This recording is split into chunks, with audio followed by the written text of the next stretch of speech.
അസ്സലാമു അലൈക്കും. ഇന്ന് ഞാൻ വന്നിട്ടുള്ളത് മലബാർ ചിക്കൻ ബിരിയാണിയുടെ റെസിപ്പിയുമായാണ്. അതിനായി ആദ്യം സവാള വറുത്തെടുക്കണം. ഒരു പാത്രത്തിലേക്ക് 150 ഗ്രാം ഓയിലും 50 ഗ്രാം നെയ്യുമാണ് ചേർക്കുന്നത്.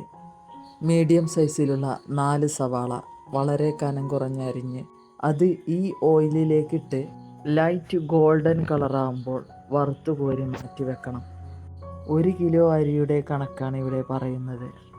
ഇതിലേക്ക് ചേർത്ത ഓയിൽ ശുദ്ധമായ വെളിച്ചെണ്ണയാണ്. പിന്നെ നെയ്യ് വെളിച്ചെണ്ണ ചൂടാകുന്ന സമയത്താണ് ചേർക്കേണ്ടത്. പക്ഷേങ്കിൽ ഞാൻ ചേർക്കാൻ അല്പം വൈകിപ്പോയി. നിങ്ങൾ എടുക്കുന്നുണ്ടെങ്കിൽ രണ്ടും ഒരുമിച്ച് ചൂടാക്കിയാൽ മതി. സവാള വറുത്തു കോരിയതിന് ശേഷം ഈ ഓയിലിലേക്ക് തന്നെ അണ്ടിപ്പരിപ്പ് ഇട്ട് കൊടുക്കാം. അണ്ടിപ്പരിപ്പ് കളറ് മാറി വന്നതിന് ശേഷം മുന്തിരി ഇട്ട് കൊടുത്താൽ മതി. ഒന്നിച്ച് കോരിയെടുക്കാം. ശേഷം ഈ ഓയിലിൽ നിന്നും പകുതി ഭാഗം മാറ്റി വെക്കാം. അണ്ടിപ്പരിപ്പിനും മുന്തിരിക്കൊന്നും വീട്ടിൽ വെക്കുമ്പോൾ വലിയതായ കണക്കൊന്നുമില്ല. അതൊക്കെ അവനവൻ്റെ കയ്യിൽ ഉള്ളതിനനുസരിച്ച് ചേർത്ത് കൊടുത്താൽ മതി. ഈ ഓയിലിലേക്ക് ഒരു കഷ്ണം പട്ട, ഗ്രാമ്പു, ഏലക്ക, ജാതിക്ക, ജാതിപത്രി, സാജീരകം, ബേ ലീഫ്, തക്കോലം, പെരുംജീരകം ഇതൊക്കെ ഈ എടുത്തതിൻ്റെ പകുതി ഭാഗം അവിടെ ബാക്കി വെക്കണം. പകുതി ഈ എണ്ണയിലേക്ക് ഇട്ട് അത് പൊട്ടി കഴിഞ്ഞാൽ ഇതിലേക്ക് 2 സവാള കനം കുറഞ്ഞ് അരിഞ്ഞത് ഇട്ടിട്ട് നന്നായി വഴറ്റി കൊടുക്കുക. സവാള നന്നായി വഴന്നു വന്നാൽ ഇതിലേക്കായി ഇട്ട് കൊടുക്കുന്നത് 1.5 ചിക്കനാണ്.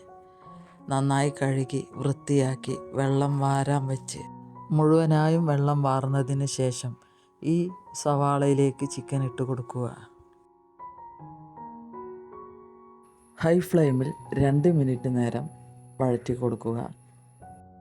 3 ടേബിൾ സ്പൂൺ കല്ലുപ്പാണ് ഞാൻ ഇതിലേക്ക് ഇട്ട് കൊടുക്കുന്നത്. അതിന് ഒന്ന് വഴറ്റിയതിന് ശേഷം മൂടി വെച്ച് മീഡിയം ഫ്ലെയിമിൽ 2 മിനിറ്റ് നേരം വേവിക്കുക. ഈ സമയം ചിക്കനിൽ നിന്ന് കുറേശ്ശെ വെള്ളം ഇറങ്ങിയിട്ടുണ്ടാവും. ചിക്കൻ്റെ നിറവും മാറിയിട്ടുണ്ടാവും. ഇതിലേക്കായി ചേർത്ത് കൊടുക്കുന്നത് ഒരു 10 പച്ചമുളക് ചതച്ചതാണ്, 2 കുടം വെളുത്തുള്ളി ചതച്ചത്, 3 ഇഞ്ചിലുള്ള 2 കഷ്ണം ഇഞ്ചി ചതച്ചതും ആണ് ഇതിലേക്ക് ഇട്ട് കൊടുക്കുന്നത്. എല്ലാത്തിൻ്റെയും ചെറിയൊരു ഭാഗം അവിടെ മാറ്റി വെക്കണം. എരിവ് കൂടുതലായി വേണ്ടവർക്ക് പച്ചമുളകിൻ്റെ എണ്ണം കൂട്ടാവുന്നതാണ്. ഇത് നന്നായി ഇളക്കി യോജിപ്പിച്ചതിന് ശേഷം ഇതിലേക്ക് ചേർക്കുന്നത് ബിരിയാണി മസാലപ്പൊടിയാണ്. 1.5 ടീസ്പൂൺ, 1/2 ടീസ്പൂൺ കുരുമുളക് പൊടിയും, 1 കൈപ്പിടി നിറയെ മല്ലിച്ചപ്പ് പുതിന അരിഞ്ഞതും ഇട്ട് കൊടുത്ത് ഇത് നന്നായി ഇളക്കി യോജിപ്പിക്കുക. ഇത് മൂടി വെച്ച് വേവിക്കുന്നതിന് മുമ്പായി ഇതിലേക്ക് ഞാൻ 2 ചെറിയ തക്കാളി പൊടിയായി അരിഞ്ഞത് ഇട്ട് കൊടുത്തിരുന്നു. പക്ഷേങ്കിൽ ആ ക്ലിപ്പ് എൻ്റെ കയ്യിൽ നിന്ന് നഷ്ടപ്പെട്ടു പോയി. അങ്ങനെ മൂടി വെച്ചിട്ട് ഒരു 15 മിനിറ്റോളം വളരെ ലോ ഫ്ലെയിമിൽ വേവിച്ചെടുക്കുക. ഇനി നമുക്ക് ബിരിയാണിയിലേക്കുള്ള റൈസ് വേവിച്ചെടുക്കാം. ഒരു വലിയ പാത്രത്തിലേക്ക് നമ്മൾ മാറ്റി വെച്ചിരുന്ന ഓയിലുണ്ട്, ആ ഓയിൽ ഒഴിച്ചു കൊടുക്കുക. ഒരു പാത്രത്തിൽ ഗരം മസാല കാണിച്ചിരുന്നു. ആ കാണിച്ചതിൻ്റെ പകുതിയാണ് ചിക്കനിലേക്ക് ഇട്ടത്. ബാക്കി പകുതി ഈ റൈസ് വേവിക്കുന്ന വെള്ളത്തിലേക്ക് ഇട്ട് കൊടുക്കുക.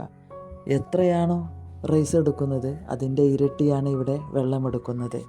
വെള്ളം നന്നായി തിളച്ചാൽ ഇതിലേക്ക് നമ്മൾ 1 കിലോ റൈസാണ് എടുത്തിട്ടുള്ളത്. നന്നായി കഴുകി ഊറ്റി വെച്ച അരി, ഒട്ടും വെള്ളം കുടിക്കാതെ കുതിർക്കണ്ട, ഒട്ടും വെള്ളം കുടിക്കാതെ ഊറ്റി വെച്ച അരി ഇതിലേക്കായി ഇട്ട് കൊടുത്തിട്ട് പിന്നെ നമ്മൾ മാറ്റി വെച്ചിരുന്നു വെളുത്തുള്ളി, ഇഞ്ചി, പച്ചമുളക് ചതച്ചത് അതും കൂടെ ഇതിലേക്ക് ഇട്ട് കൊടുത്തിട്ട് നന്നായി ഇളക്കി യോജിപ്പിച്ച് മൂടി വെച്ച് 10 മിനിറ്റോളം ഹൈ ഫ്ലെയിമിൽ വേവിക്കണം. ഇതിലേക്കായി ഉപ്പിട്ട് കൊടുത്തത് 3 ടേബിൾ സ്പൂൺ കല്ലുപ്പ് തന്നെയാണ് ഇട്ട് കൊടുത്തത്. 10 മിനിറ്റിന് ശേഷം ചെമ്പിൻ്റെ മൂടി തുറന്ന് നന്നായി ഒന്ന് ഇളക്കി കൊടുത്ത് ഒന്നുകൂടെ അടച്ച് വെച്ച് 5 മിനിറ്റ് ലോ ഫ്ലെയിമിൽ വേവിക്കണം. ഉപ്പിൻ്റെ കണക്ക് 3 ടേബിൾ സ്പൂൺ പറഞ്ഞാൽ ചിലപ്പോൾ ശരിയാവണമെന്നില്ല. അത് റൈസിനായി വെച്ച വെള്ളത്തിൽ ഉപ്പ് രുചിച്ചു നോക്കുമ്പോൾ അല്പം മുന്നിൽ നിൽക്കണം. അതാണ് അതിൻ്റെ ശരിയായ കണക്ക്. ബിരിയാണിയിലേക്കുള്ള ഗീ റൈസ് തയ്യാറായിട്ടുണ്ട്. ഇതിൻ്റെ വേവ് 90% വെന്തിരിക്കണം. അല്പം കൂടെ വലിയൊരു പാത്രത്തിലാണ് നമ്മൾ ചോറ് ദം ചെയ്യാനെടുക്കുന്നത്. ഈ പാത്രത്തിലേക്ക് വേവിച്ച ചിക്കൻ ഇട്ട് കൊടുക്കണം. ചിക്കനിൽ നന്നായി വെള്ളം ഊറി വന്നിട്ടുണ്ട്. അതെല്ലാം അതിലിരുന്നോട്ടെ. ഇതിൻ്റെ മുകളിലായിട്ട് 2 കൈപ്പിടിയോളം ഫ്രൈ ചെയ്ത് വെച്ച സവാളയാണ് ഇട്ട് കൊടുക്കുന്നത്. അതിന് മുകളിലായി മല്ലിച്ചപ്പ് പുതിന കുറച്ചിട്ട് കൊടുക്കുക. പിന്നെ വേവിച്ച റൈസിൽ നിന്നും 1/3 ഭാഗമാണ് ഇതിൻ്റെ മുകളിലായിട്ട് കൊടുക്കുന്നത്. പിന്നെ ഗരം മസാലപ്പൊടി അല്പം വിതറി കൊടുക്കുക. പിന്നീട് ഫ്രൈ ചെയ്ത് വെച്ച സവാള ഇട്ട് കൊടുക്കുക. കുറച്ച് അണ്ടിപ്പരിപ്പ് മുന്തിരി അതും ഇട്ട് കൊടുത്ത് കുറച്ച് പുതിനയിലും കൂടി ഇട്ട് കൊടുത്ത് അതിൻ്റെ മുകളിലായിട്ട് വീണ്ടും ഇതേപോലെ തന്നെ റൈസ് ഇട്ട് കൊടുക്കുക. 2-3 തവണകളായി ഇങ്ങനെ തന്നെ ആവർത്തിക്കുക. പിന്നീട് മൂടി വെച്ച് ദം ചെയ്യാം 30 മിനിറ്റ് നേരം ലോ ഫ്ലെയിമിൽ.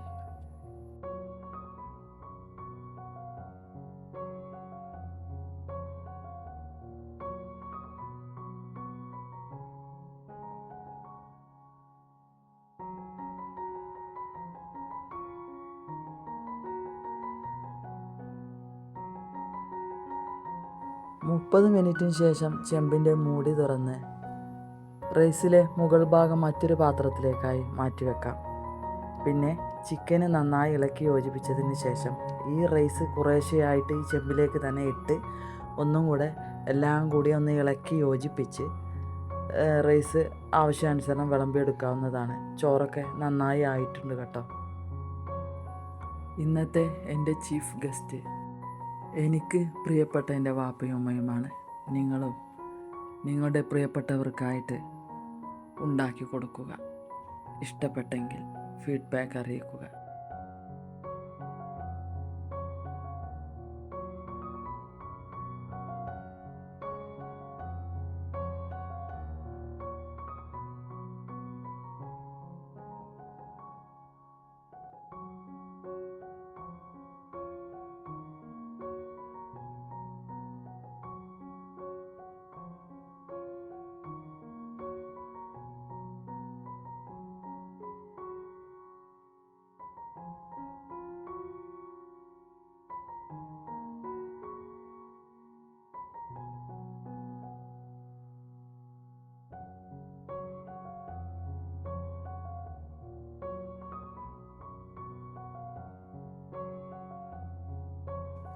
നിങ്ങൾക്ക് ഈ വീഡിയോ ഇഷ്ടമായെങ്കിൽ ലൈക്ക് ചെയ്യുക, സബ്സ്ക്രൈബ് ചെയ്യുക. ഈ വീഡിയോ മറ്റുള്ളവരിലേക്ക് എത്തിച്ചു കൊടുക്കുക. ഇൻഷാ അല്ലാഹ് മറ്റൊരു വീഡിയോയുമായി വരുന്നതുവരേക്കും ബൈ. അസ്സലാമു അലൈക്കും.